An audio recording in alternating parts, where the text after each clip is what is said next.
Good morning everyone. The part 8 of the lesson chemical bonding and the molecular structure is electronic configuration and molecular behavior.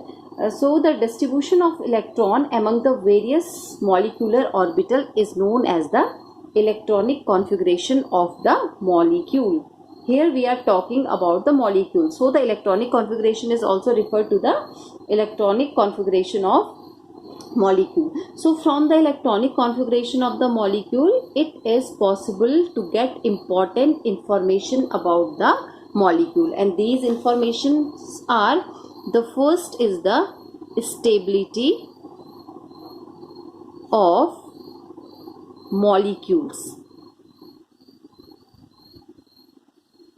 The first is the stability of molecules. So if Nb is the number of electron occurring bonding orbital. Here B represent Nb, number of electron occupying bonding orbital. B stand for the bonding, so bonding orbital, and Na is the number of electron occupying the anti-bonding orbital. Then the first one is the molecule is stable. The molecule is stable if Nb is greater than Na. The molecule is stable if Nb is greater than Na. Nb is the number of electron occupying bonding orbital, and A stand for the anti-bonding orbital. So the stability is depend if the Nb is greater than the Na. And the second factor is the molecule is unstable if Nb is less than Na. That time the molecule is unstable, and this one is the stable. This one is the stable, and here it is unstable. Now we are discussing when we are discussing about the first case, that is Nb is greater than Na, the more bonding orbital are occupied, and so the bonding influence is stronger and a stable molecule result. And in the second one, this one, the anti-bonding influence is stronger, and therefore the molecule is unstable. Now the second factor is bond order. Bond order. Here we are discussing all these terms for the molecule. So the second term is the bond order. The bond order is defined as 1/2 the difference between the number of electron present in the bonding and the anti-bonding orbital. So the bond order, in short, that is BO. It is designated by BO. This is the half difference between bonding and that is Na, in between the anti-bonding. Number of electron in the bonding and number of electron in the anti-bonding. By this formula we can easily find out the bond order. Now the third criteria is the nature of the bond. Nature of the bond. This one is the third part, that is the nature of the bond. Integral bond order values of 1, 2 or 3 correspond to the 1, 2 or 3 means 1 stand for the single, 2 stand for the double, and 3 stand for the triple bond respectively, which we have already discussed. The bond order, that is the 1 means single bond, 2 means double bond, and 3 means triple bond. So the next one is, the next criteria is the bond length. That is the bond length is the next criteria. The bond order between the two atoms in a molecule. The bond order between two atoms in a molecule may be taken as an approximate measure of the bond length. So the bond length decreases as the bond order increases. Now the next topic is the hydrogen bonding. So when hydrogen atom is bonded to the atom of high electronegativity or high electronegative element, and high electronegative element, the example of high electronegative elements are fluorine, oxygen, nitrogen.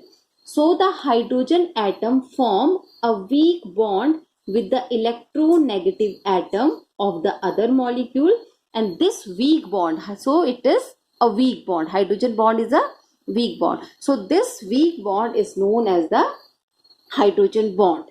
Such a weak bond is called the hydrogen bond.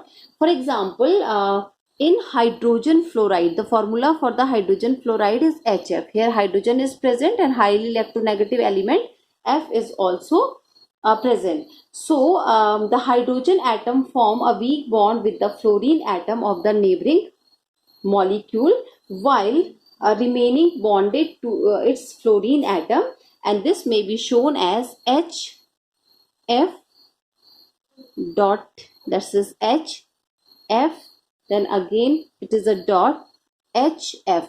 Now this dotted line represent the hydrogen bonding. This dotted line represent the hydrogen bonding, or in other words, the hydrogen atom act as a bridge. This hydrogen atom, it act as a bridge between two atoms, holding one by the covalent bond. This single line is the covalent bond. This line represent the covalent bond, and other by hydrogen bond, and this dotted line represent the hydrogen bond. So as a result of hydrogen bonding, this HF exists as a cluster of hydrogen fluoride molecule and is represented as, that is HFN. This it represent for a cluster. So the attractive force which bind hydrogen atom of one molecule with electronegative atom, here electronegative atom is the fluorine, of another molecule is known as the hydrogen bond or hydrogen bonding. Now let us discuss about the strength of the hydrogen bonding. So hydrogen bonding is much weaker.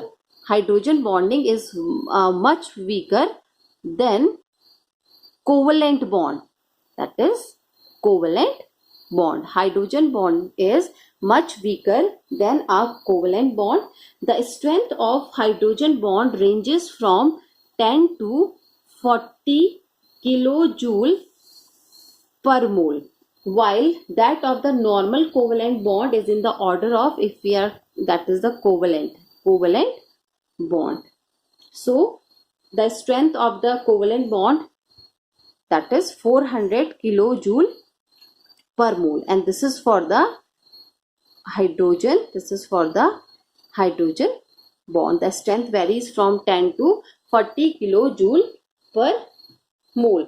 Thus the hydrogen atom is about 1/10 of the strength of the covalent bond, and it may also be noted that the bond length of the hydrogen bond is larger than that of the covalent bond. So the bond length, and that is for the hydrogen, that is the hydrogen bond, the bond length of the hydrogen bond is larger in comparison to the covalent bond. So for example, in case of this one, that is the HF molecule, the covalent bond between the hydrogen and the fluorine, this is, that is 109 picometer. This length is 109 picometer, and this one is 155 picometer. That's why the hydrogen bond is larger in comparison to the covalent bond.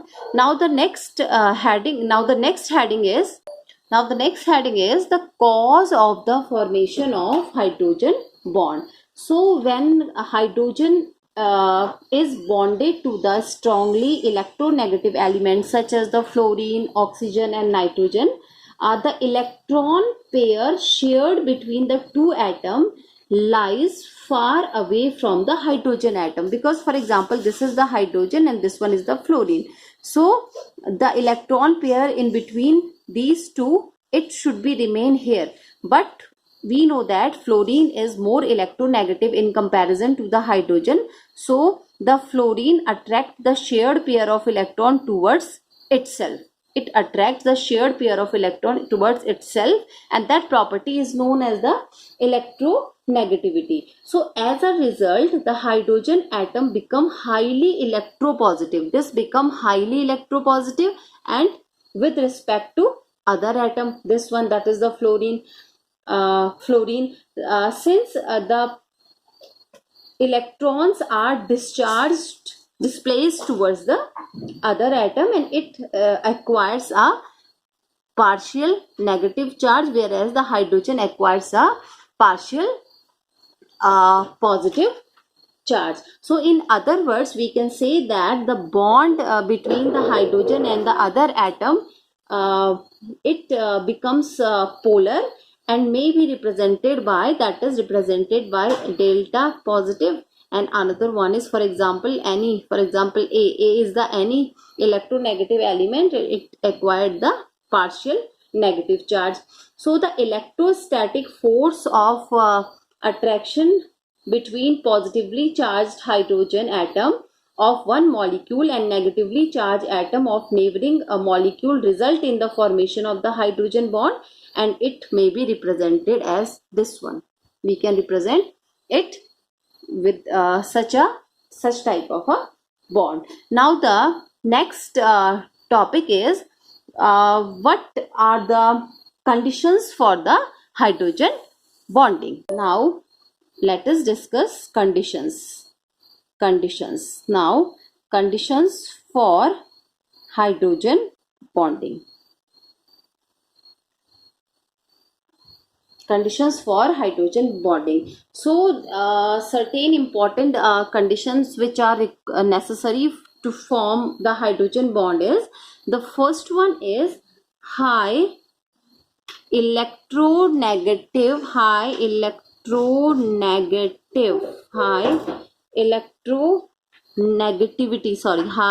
electronegativity of atom bonded to hydrogen. High electronegativity of atom bonded to hydrogen. It means that the molecule should contain an atom of high electronegativity, and examples are fluorine, oxygen, nitrogen. These are the highly electronegative atom and bonded to the hydrogen atom. And the common example are, first one is which we have already discussed, HF. The second one is the H2O.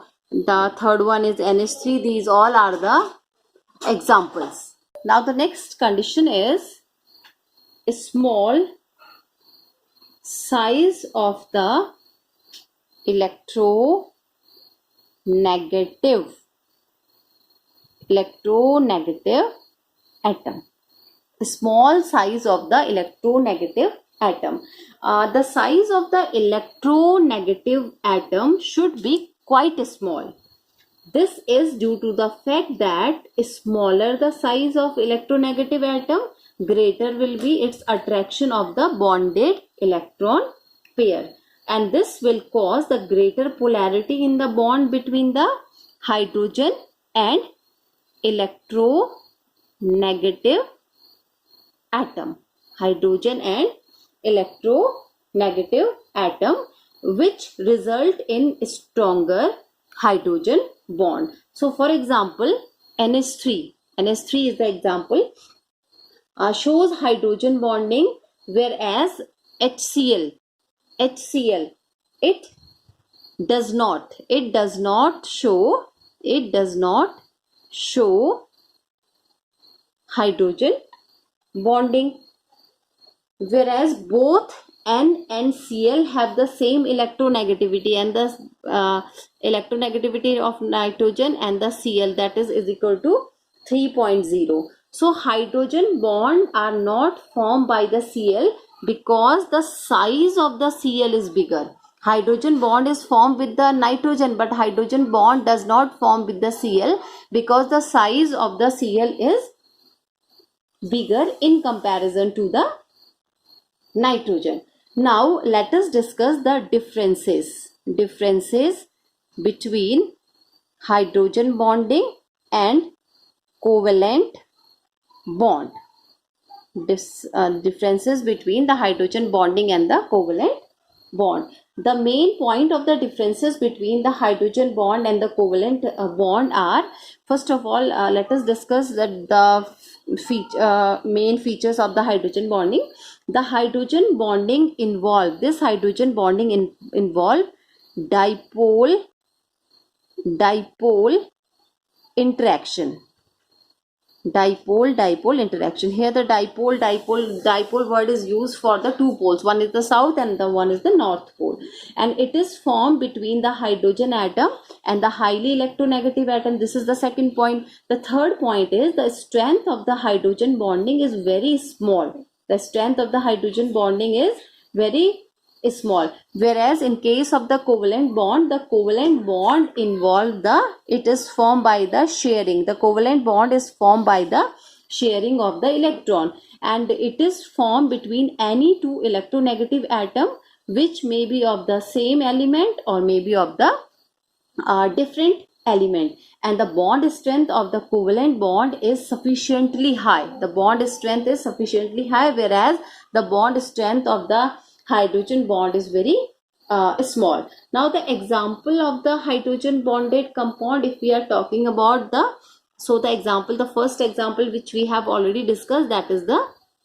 hydrogen fluoride. This one is the first example. HCl does not form the hydrogen bonding, while the hydrogen fluoride form the hydrogen bonding. Second one is in between the NH3 there will be a hydrogen bonding. NH3 stand for the ammonia, and the H2O also shows the hydrogen bonding. Now the next topic is the types of hydrogen bonding. The types of hydrogen bonding. So the hydrogen bonding can be classified into two types. The first one is the intermolecular.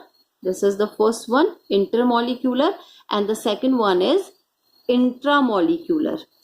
The first one is intermolecular and the second one is the intramolecular hydrogen bonding. So let us discuss the first one, that is the intermolecular hydrogen bonding. It is formed between the two different molecules. It is formed between the two different molecules of the same or different substances. It is formed between the two different molecule of the same or the different substances.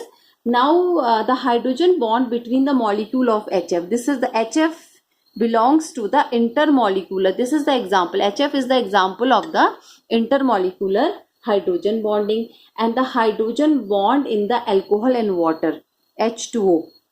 This is also the example of the intermolecular hydrogen bonding. Now the second one is the intramolecular hydrogen bonding. So the intramolecular hydrogen bond is formed between the hydrogen atom and the highly electronegative atom, and the highly electronegative atom are the fluorine, oxygen or the nitrogen present in the same molecule. So intramolecular hydrogen bond result in the cyclization, means a cyclic structure. Cyclization means the cyclic structure of a molecule and prevent their association. So the effect of the intramolecular hydrogen bonding on the physical property is negligible. Now the intramolecular hydrogen bonding, if we are talking about the examples, so the example is first is the orthonitrophenol. Orthonitro, in the molecule of the orthonitrophenol, and the orthonitrobenzoic acid. Orthonitrobenzoic acid. So these are the example of the hydrogen bonding. If we are talking about the solubility, so the hydrogen bonding also influences the solubility of one substances in another. For example, alcohol is highly soluble in water. And why it is soluble? Because of the hydrogen bonding. Because of the presence of the hydrogen bonding, if any compound is soluble in water, it means it form a hydrogen bond. That's why it is soluble. And if we talk about the volatility, so the compound involving hydrogen bond between different molecules such as NH3, H2O and HF have higher boiling point, and therefore they are less volatile as compared to the other corresponding member of their group. The enthalpy of vaporization follow almost the same pattern as shown by their melting point and the boiling point. And the compound containing hydrogen bond have the high melting point, and they also have the high boiling point. And it is due to the fact that because of the hydrogen bonding, the electrostatic force of attraction between the molecule become larger, and consequently larger energy is required to separate these molecules before they can melt or boil. So the influence of hydrogen bonding on melting and boiling point can understood by comparing their melting point values as well as their boiling point values.